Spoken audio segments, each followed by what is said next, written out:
Hello students, देखिए अब हम नया टॉपिक स्टार्ट कर रहे हैं और नए टॉपिक में जो हम स्टडी करने वाले हैं फ़िलहाल वो स्टडी करेंगे other mode of nutrition in plants. Chapter में हम पढ़ रहे हैं कि प्लांट्स में न्यूट्रिशन कैसे कैसे होता है।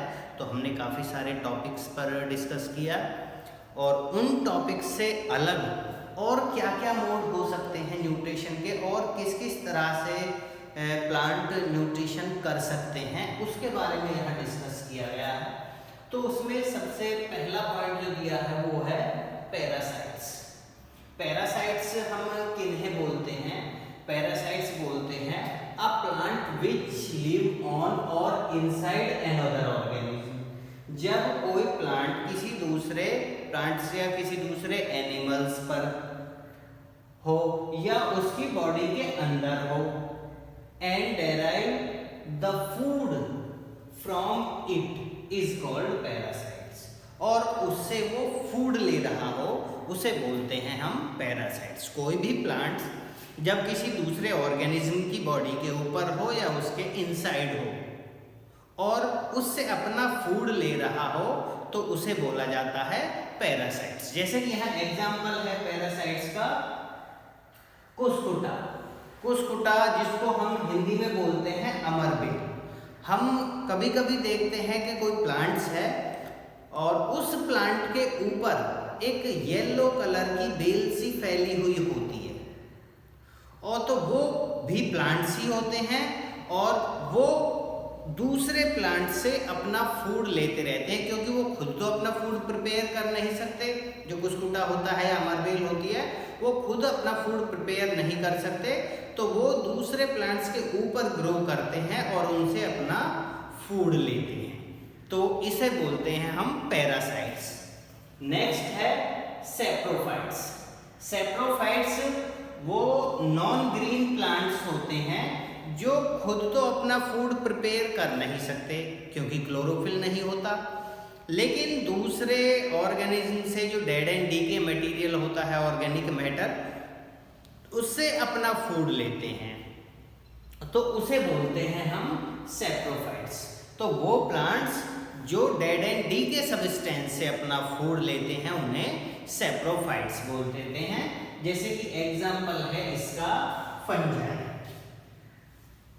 This is the example of saprophytes and this is the example of parasites। और next है यहाँ पर insectivorous। कुछ प्लांट्स ऐसे भी होते हैं जो ग्रीन होते हैं, फोटोसिंथेसिस से अपना फूड प्रिपेयर कर सकते हैं, लेकिन कभी कभी वो अपना फूड इंसेक्ट से भी लेते हैं, इंसेक्ट को खा जाते हैं वो, तो उन्हें बोला जाता है इंसेक्टिवोरस प्लांट्स। जैसे कि यहाँ एग्जाम्पल दिया है, एक तो होता है पिक्चर प्लांट, एक सैंडेलो और एक वीनस फ्लाई ट्रैप।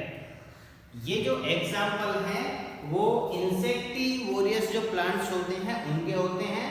नेक्स्ट है सिम्बायोटिक प्लांट। वो प्लांट जो एक दूसरे के साथ रहते हैं, दो प्लांट एक साथ रहते हैं और फूड में दोनों ही एक दूसरे की हेल्प करते हैं।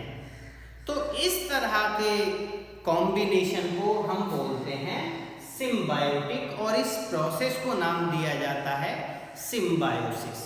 जैसे कि इसका एग्जाम्पल है लाइकेन्स।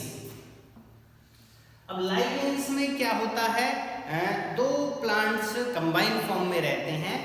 एक तो एल्गी जिसे हम काई बोल देते हैं, जैसे पानी कहीं भर जाता है तो ग्रीन ग्रीन इकट्ठी हो जाती है, उसे बोला जाता है एल्गी। और दूसरा होता है फंजाई, फफूंदी जो होती है।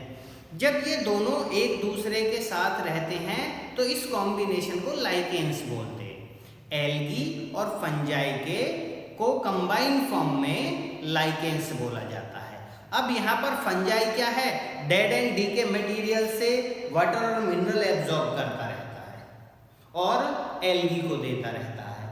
अब एल्गी जो है वो ग्रीन कलर का होता है, वो फोटोसिंथेसिस करता है, तो वो एल्गी फोटोसिंथेसिस से अपना फूड प्रिपेयर करती रहती है और एक्स्ट्रा फूड को फंजाई को देती रहती है। तो यहाँ पर क्या है, वाटर और मिनरल जो प्रोवाइड करा रहे हैं वो फंजाई एल्गी को करा रही है, और जो एल्गी है वो फोटोसिंथेसिस से फूड प्रिपेयर करके और किसको दे रही है, फंजाई को।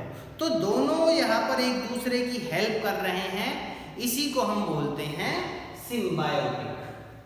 नेक्स्ट टॉपिक है हमारा, जैसे कि हम किसी भी फील्ड में कोई क्रॉप ग्रो कराते हैं तो क्या होगा, धीरे धीरे उसमें मिनरल्स और न्यूट्रिएंट्स की कमी आने लगेगी, तो उसको रिप्लेनिश कैसे करते हैं। अगर वो कम होते रहेंगे तो फिर एक्स्ट्रा कहाँ से आएंगे, उसके बारे में है how nutrients are replenished in the soil.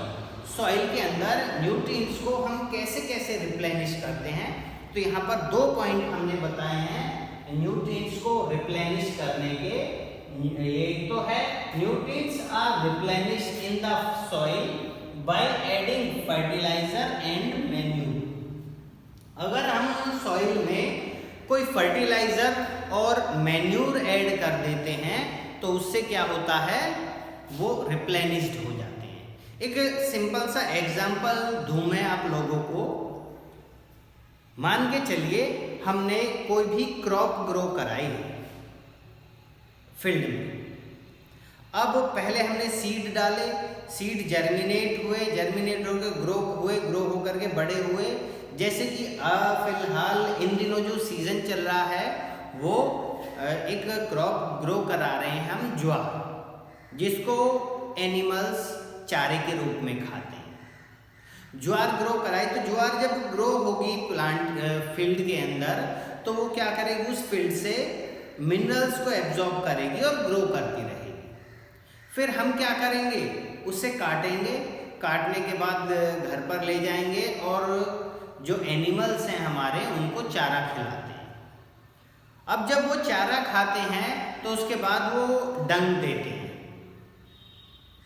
ठीक। अब डंग को क्या करते हैं, हम एक जगह पर इकट्ठा करते रहते हैं और वापस से उस डंग को ला करके फील्ड में डाल दिया जाता है। तो जितने भी न्यूट्रिएंट्स थे जो ज्वार ग्रो हुई जब गए थे तो वो वापस से डंग के थ्रू फिर से फील्ड में आ जाते हैं। तो इस तरह से हम मैन्यूर और फर्टिलाइजर, कुछ केमिकल फर्टिलाइजर भी ऐड कर देते हैं हम उसके लिए, जिससे कि जो प्लांट्स हैं वो हेल्दी रहें। तो इस तरह से रिप्लेनिश करते रहते हैं हम न्यूट्रिएंट्स को। Next, nitrogen can be replenished in the soil bye growing leguminous crop.